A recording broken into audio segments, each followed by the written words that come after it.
La croyance selon laquelle ce seraient les gènes qui contrôlent notre vie est une vision erronée qui nous a même fait considérer que les gènes étaient responsables des maladies qui existent sur cette planète. Vous voulez savoir un fait intéressant? Moins de 1% des maladies sont liées à la génétique. C'est important parce qu'on doit se demander, alors d'où viennent le reste des maladies dans plus de 90% des cas? Aujourd'hui, on considère qu'elles sont dues à notre façon de vivre, notre mode de vie, qui a un impact sur notre expression génétique et provoque en réalité la maladie. En fait, la plus grande cause de maladie n'a rien à voir avec la génétique, mais est liée au stress. C'est le stress qui peut modifier l'expression génétique. C'est le stress qui, à travers des mécanismes épigénétiques, peut prendre un gène normal et le transformer en gène mutant ou cancéreux qui s'exprimera sous forme de maladie.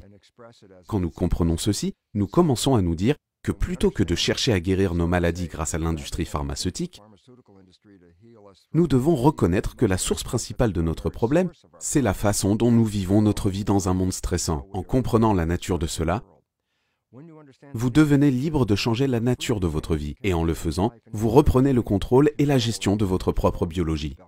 Pour vous donner un petit aperçu scientifique de l'histoire de l'épigénétique, je vais vous parler du travail de Dean Ornish, un spécialiste de médecine interne qui fait des recherches à l'université de San Francisco. Dean travaillait avec des personnes atteintes du cancer de la prostate, et il a divisé ses patients en deux groupes. Un groupe a reçu le traitement conventionnel avec des médicaments pharmaceutiques, alors que le deuxième groupe, pendant une période de 90 jours, n'a utilisé aucun médicament.